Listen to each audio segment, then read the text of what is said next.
Looping some of your parts live is a really nice way to show your audience what you're playing in your set, because a lot of the time they don't know. Sometimes it can take a while to build up a track when you start from the first loop and then you carry on looping. So I would recommend sprinkling a bit of live looping into your set. We might want to just pick some very specific parts of our track to loop, and we can leave the rest of the music to either the band or the track. So what you'd need to do is really have a think about what will work for you. So you could either loop the same instrument over and over again, for example, vocal harmonies, or you could loop different instruments like a shaker, a tambourine. Okay, let's head over to Ableton Live. So we're going to loop some harmonies live to start off with. So we've got all our audio tracks, loop 1, loop 2, loop 3, all coming in with my SM58. They're all going to need to be armed. Now, instead of this happening, what we can do is hold command and start arming them all, or you can go into settings, click this arm button, and now whenever you click to arm the buttons, we can do it this way instead. So because every track is armed, it means that we're also monitoring through every single track, and we don't really want that, guys. That's kind of bad practice, because every single time we add a loop, we're kind of doubling the volume. So some good practice is to create a monitor audio track. That would be just for what you're going to be hearing. So let's call this vocal monitor. We're going to turn the monitor to in, so it's always listening, and the rest are going to be off. And so we've got a really steady volume flow that's not dependent on how many loops we have. So on our vocal monitor track, we might want to add some effects so that we can hear ourselves nicely. So I'm going to put some EQ and reverb on here. Hey, hey, yeah.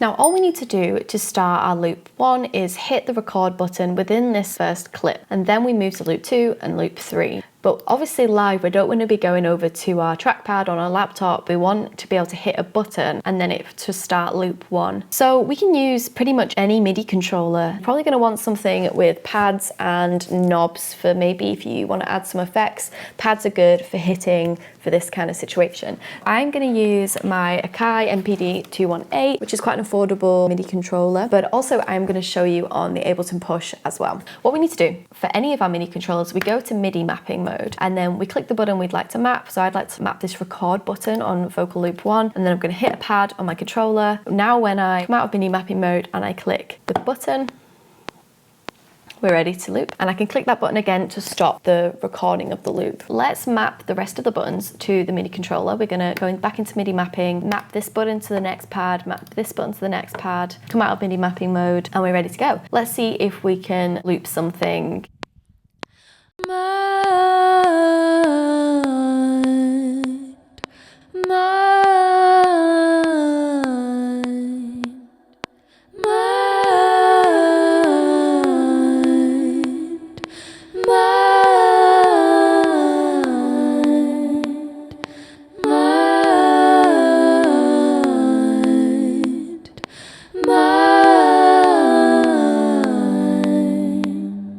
So what I would say is kind of practice this like it's an instrument. There's a bit of a skill in knowing when to hit record and when you can then stop that button and hit the next one. So you actually don't have to be dead on in time with stopping and recording your pads. By default, Ableton will snap your actions to the nearest bar, or you can set that amount, like it could be to the nearest beat, to the nearest bar. So for example, if I'm recording a bar of a loop and I hit record just before the bar starts, it's going to presume that I want to record dead on the beat 1, even though I didn't hit record on beat 1. If you're used to guitar pedals where you're having to hit record dead on beat 1, it's a little bit of a learning curve because you have a bit more flexibility with this, but it does take a second to get used to when you can hit record and when you can hit stop. Okay, so we've done with the vocals and we're going to work on some VST looping. Here are 3 MIDI tracks with 3 different synth sounds on them. We've got a sound here that I might want for some kind of melody, and then a bass. Maybe I want also, what's this one? Okay, don't know what I'm going to use for that one, but no, you get the idea. Let's make sure all of them are record armed again. So to get past this problem of them all playing at once whenever you hit a key on your MIDI controller, you could create a brand new MIDI track. Let's call it synths for now. And instrument number 1, the wavetable, let's drag this into our synth new MIDI track. We're going to press Command G to group it and then open up this little window here, which is the chain list. So say it is our melody sound. Now let's go to synth loop 2. This is our bass sound. We're gonna just drag that into the same synth, but drag it into this list here. So they're being stacked on top of each other. But then let's do the exact same thing with synth loop 3. Now when we play, they're still all gonna be playing at the same time. So we're gonna go into the chain selector area, and this is what we'll see. Let's drag one of them out for a sec. Then we're gonna right click, distribute ranges equally. And so now our 3 sounds are across this chain selector. Whenever the chain selector is hovering over this area, your sound is gonna be the melody. But as soon as we move the chain selector over, now it's gonna be the bass. And let's keep going to the strings. What we can do is we can MIDI map this chain selector. Let's go into MIDI mapping mode, click the chain selector. We're going to move a knob on our controller, come back out of MIDI mapping mode, and now we can basically select what sound we're hearing from our MIDI controller. So there's another way we can do this, and it involves having a few more controllers on stage. But if we go back to having our 3 MIDI tracks with all the separate sounds on each track, you could play your synth loop 1 from the Push, and then play synth loop 2 from Keylab, and this could be from the Akai MPD 218. So now we've got the melody on the Push, and when we hit the other MIDI controller, we've got the bass. And then again, you would do the exact same thing where you map these record buttons to pads on your controller. Oh my God, the weather's horrible. It can get quite confusing straight away with the amount of mappings you do. So it'd be worth keeping on top of these things, like keeping a note of what all your buttons mean, because quite quickly you could build up a lot of mappings and use up a lot of your pads. It'd be good to just keep track of what's what, or you could label things on your controller. So I'm not sponsored by Ableton at all. But with Push, of course, it's been made by Ableton, so it's perfect for this kind of thing. If you know this is going to be a huge part of your live performance, Ableton have done all the mapping for you, and it's a bit more visual and clear to understand. So I'm in session view on Push, and I can see on my screen loop 1, loop 2, vocal loop 3. And so if we're in session view, the grid of pads mirrors the grid of clips here. So with Push, I don't need to map a knob to turn up my reverb, for example. There's already a knob ready to go for everything you could ever imagine. You don't have to get Push though. You can use any MIDI controller and do all the MIDI mappings yourself. But Push is good for this because all the mappings have been already done. There's a lot more real estate, and you can change view. So like 1 minute, this could be your place to play the instrument, and then you could quickly go back to session view and start doing your looping. So the live looping is all ready to go, but you've then realized that you need to be able to hear a click to keep yourself in time on stage, but we also don't want the audience to hear the click.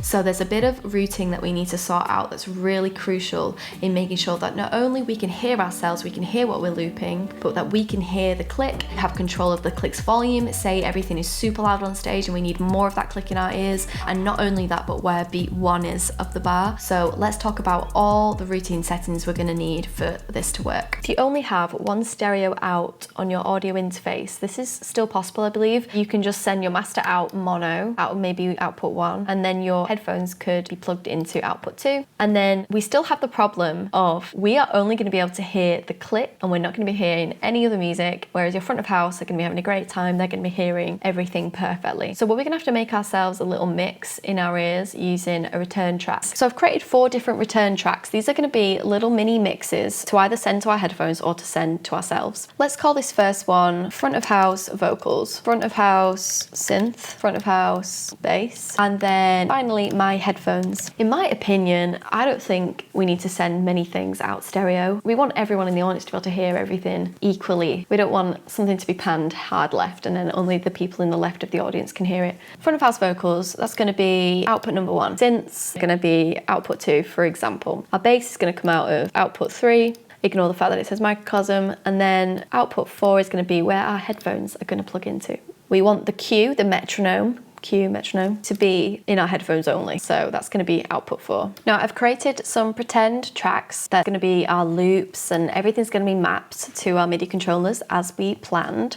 Now, I'm going to send the audio, not the master, so we actually don't need to worry about the master out number. We're going to just go to sends only for every single track. So all of this audio is going to go to the sends. So at the moment, we're not going to hear anything. The vocals, I want them in my headphones and I want them coming out to the front of house. So we're going to send it to C, front of house, and we're going to send it also to my headphones, which is send F. And we can play around with how much we're sending to the front of house and how much we're sending to our headphones. Synths, do we want that front of house? Yes. Fs. So that's D. Let's give front of house some synths, but let's also give my headphones, which is F. And I want bass in my headphones, of course, as well. Maybe I don't want as much bass. So now my headphones would be plugged into output 4 on my interface. Out of output 3, we would send a cable to the front of house and we'd say that's the bass. Output 2, I'd be telling them that's my synth. Out of output 1, I would be sending a cable telling them that's my vocal. And of course, we can map our sends to knobs on our MIDI controller, meaning if we need a bit more vocals in our mix or a bit more bass, then we can do so with just the knobs. Remember, the metronome is not coming out front, it's just going to be in our ears, and how we've managed to do that is go to Q out, and we've selected the output that is just going to be for our headphones, which is output 4. I understand this can be quite hard to get your head around. Once it's all set up and ready to go, you will just know the way that your set runs. Just a lot of fiddling around at the beginning and trying to figure out exactly how you want to route things. This is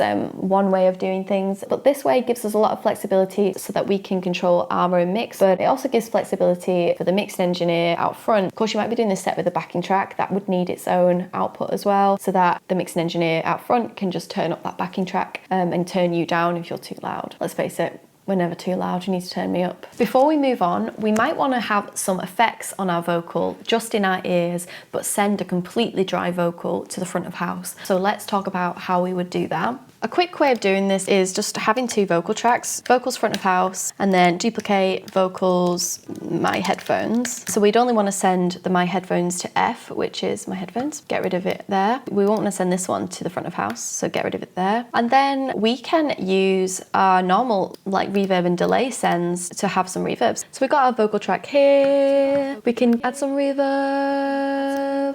That's in my ears now, but it's not coming out front to the vocal front of house. My final tip would be mapping a pad to be able to stop all clips. If anything goes wrong, that's your emergency panic button, but it's also your button to stop everything, and you're gonna need that. So let's have a look at that. To stop all of your clips, we need to map this button to a pad on our controller. So there we go. When we're playing our loops, and we want to stop and end the song or bring them out, and then we can.